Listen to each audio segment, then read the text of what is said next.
कृष्ण राधे राधे। मैं शोभना वैष्णव आप सभी को प्रणाम करती हूँ। छोटों को प्यार और हम उम्र के लोगों को नमस्ते। आज मैं आपको प्रदोष व्रत के बारे में कथा सुनाने जा रही हूँ। ध्यान से सुनिए। पूर्व काल में एक पुत्रवती ब्राह्मणी थी। उसके 2 पुत्र थे। वह ब्राह्मणी बहुत निर्धन थी। देव योग से उसे एक दिन महर्षि शांडिल्य के दर्शन हुए। महर्षि के मुख से प्रदोष व्रत में शिव पूजन की महिमा सुनकर उस ब्राह्मणी ने ऋषि से पूजन की विधि पूछी। उसकी श्रद्धा और आग्रह से ऋषि ने उस ब्राह्मणी को शिव पूजन का उपयुक्त विधान बतलाया और उस ब्राह्मणी से कहा, तुम अपने दोनों पुत्रों से शिव की पूजा कराओ। इस व्रत के प्रभाव से तुम्हें 1 वर्ष के पश्चात पूर्ण सिद्धि प्राप्त होगी। उस ब्राह्मणी ने महर्षि शांडिल्य के वचन सुनकर उन बालकों के सहित नतमस्तक होकर मुनि के चरणों में प्रणाम किया और बोली, हे ब्राह्मण, आज मैं आपके दर्शन से धन्य हो गई हूँ। मेरे ये दोनों कुमार आपकी शरण में हैं। यह शुचिव्रत मेरा पुत्र है और यह राजसूत मेरा धर्मपुत्र। ये दोनों बालक आपके सेवक हैं। आप मेरा उद्धार कीजिए।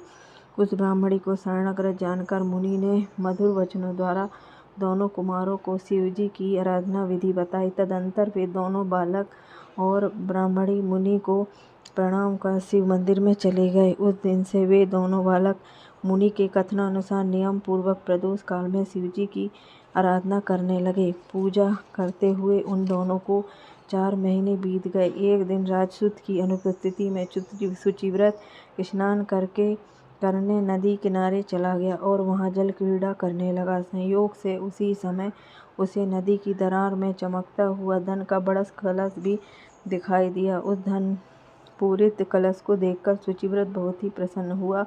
उस कलश को वह सिर पर रखकर घर ले आया। कलश को भूमि पर रखकर वह अपनी माता से बोला, हे माता, शिवजी की महिमा से देखो, भगवान ने इस घड़े के रूप में मुझे अपार संपत्ति दी है। उसकी माता घड़े को देखकर आश्चर्यचकित करने लगी और राजसूत को बुलाकर कहा, बेटे, मेरी बात सुनो। तुम दोनों इस धन को आपस में आधा आधा बांट लो। माता की बात सुनकर शुचिव्रत अत्यंत प्रसन्न हुआ, परंतु राजसूत ने अपनी असहमति प्रकट करते हुए कहा, हे माँ, यह धन तेरे पुत्र के पुण्य से उसे प्राप्त हुआ है। मैं इससे किसी भी प्रकार का हिस्सा नहीं लेना चाहता, क्योंकि अपने किए हुए कर्म का फल मनुष्य स्वयं ही भोगता है। इस प्रकार शिव पूजन करते हुए एक ही घर में उन्हें 1 वर्ष व्यतीत हो गया। एक दिन राजकुमार ब्राह्मण के पुत्र के साथ वसंत ऋतु में वन विहार करने के लिए गए। वे दोनों जब साथ साथ वन में बहुत दूर निकल गए तो उन्हें वहां पर सैकड़ों गंधर्व कन्याएं खेलती हुई दिखाई पड़ी।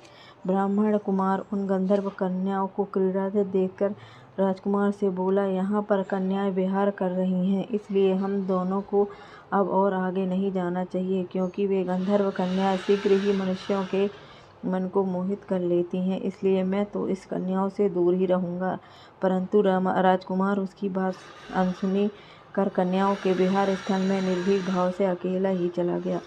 उन सभी गंधर्व कन्याओं में प्रधान सुंदरी उस आए हुए राजकुमार को देखकर मन में विचार करने लगी कि कामदेव के समान सुंदर रूप वाला यह राजकुमार कौन है। उस राजकुमार के साथ बातचीत करने के उद्देश्य से उस सुंदरी ने अपनी सखियों से कहा, सखियों, तुम लोग निकट के वन में जाकर अशोक, चंपक, मौलश्री आदि के ताजे फूल तोड़ लाओ।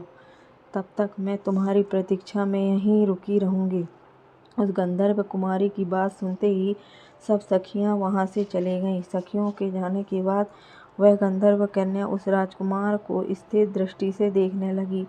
उन दोनों में परस्पर प्रेम का संचार होने लगा। गंधर्व कन्या ने राजकुमार को बैठने के लिए आसन दिया। प्रेमालाप के कारण राजकुमार के सहवास के लिए वह सुंदरी व्याकुल हो उठी और राजकुमार से प्रश्न करने लगी, हे कमल के समान नेत्रों वाले, आप किस देश के रहने वाले हो? आपका यहाँ आना क्यों कर हुआ है? गंधर्व कन्या की बात सुनकर राजकुमार ने उत्तर दिया, मैं विदर्भ राज का पुत्र हूँ। मेरे माता पिता स्वर्गवासी हो चुके हैं। शत्रुओं ने मुझसे मेरा राज्य धारण कर लिया है।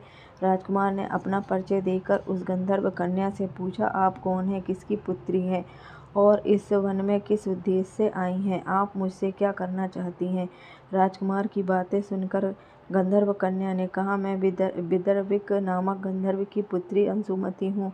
आपको देखकर आपसे बातचीत करने के लिए ही यहाँ पर सखियों का साथ छोड़कर रह गई हूँ। मैं गान विद्या में बहुत ही निपुण हूँ। मेरे गान पर सभी देवगणों रीझ जाती हैं।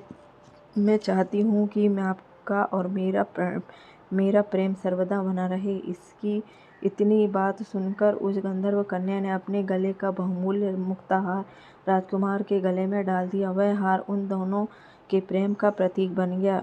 इसके पश्चात राजकुमार ने उस कन्या से कहा, हे सुंदरी, तुमने जो कुछ कहा वह सब सत्य है, लेकिन आप राजविहीन राजकुमार के पास कैसे रह सकेंगी? आप अपने पिता की अनुमति के लिए बिना मेरे साथ कैसे चल सकेंगी? राजकुमार की बात पर वह कन्या मुस्कुराकर कहने लगी, जो कुछ भी हो, मैं अपनी इच्छा से आपका वरण करूंगी। अब आप परसों प्रातःकाल यहाँ पर आइएगा। मेरी बात झूठी नहीं हो सकती। गंधर्व कन्या ऐसा कहकर पुनः अपनी सखियों के पास चली गई। इधर वह राजकुमार भी शुचिव्रत के पास जा पहुँचा और उसने अपना सारा वृतांत कह सुनाया। इसके बाद वे दोनों घर को लौट गए। घर पहुंचकर उन लोगों ने ब्राह्मणी से सब हाल कहा, जिसे सुनकर वह ब्राह्मणी भी हर्षित हुई। गंधर्व कन्या द्वारा निश्चित दिन को वह राजकुमार शुचिव्रत के साथ उसी वन में पहुंचा। वहां पहुंचकर उन लोगों ने देखा गंधर्वराज अपनी पुत्री अंशुमति के साथ उपस्थित होकर प्रतीक्षा में बैठे हैं। गंधर्व ने उन दोनों कुमारों का अभिनंदन करके उन्हें सुंदर आसन पर बिठाया और राजकुमार से कहा, मैं परसों कैलाशपुरी को गया था। वहाँ पर भगवान शंकर पार्वती सहित विराजमान थे। उन्होंने मुझे अपने पास बुलाकर कहा, पृथ्वी पर राज्यच्युत होकर धर्मगुप्त नामक राजकुमार घूम रहा है। शत्रुओं ने उसके वंश को नष्ट कर दिया है।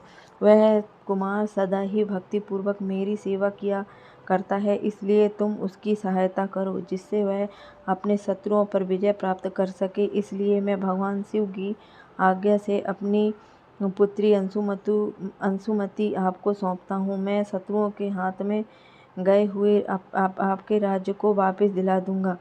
आप इस कन्या के साथ 10,000 वर्षों तक सुख भोग कर शिवलोक में आने पर भी मेरी पुत्री इसी शरीर में आपके साथ रहेगी।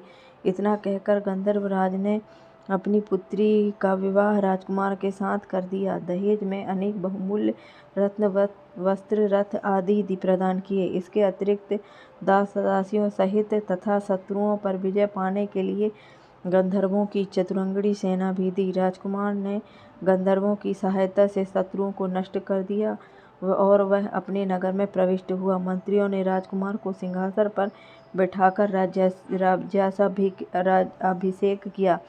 अब वह राजकुमार राज सुख भोगने लगा। जिस दरिद्र ब्राह्मणी ने इसका पालन पोषण किया था, उसे ही राजमाता के पद पर आसीन किया गया। वह शुचिव्रत ही उसका छोटा भाई बना। इस प्रकार प्रदोष व्रत में शिव पूजन के प्रभाव से वह राजकुमार दुर्लभ पद को प्राप्त हुआ। जो मनुष्य प्रदोष काल में अथवा नित्य ही इस कथा को श्रवण करता है, वह निश्चय ही सभी कष्टों से मुक्त हो जाता और अंत में वह परम पद का अधिकारी बनता है। बोलो श्री शंकर भगवान की जय। अगर आपको मेरी कहानी पसंद आई हो तो प्लीज़ लाइक करें, शेयर करें और सब्सक्राइब करें। धन्यवाद।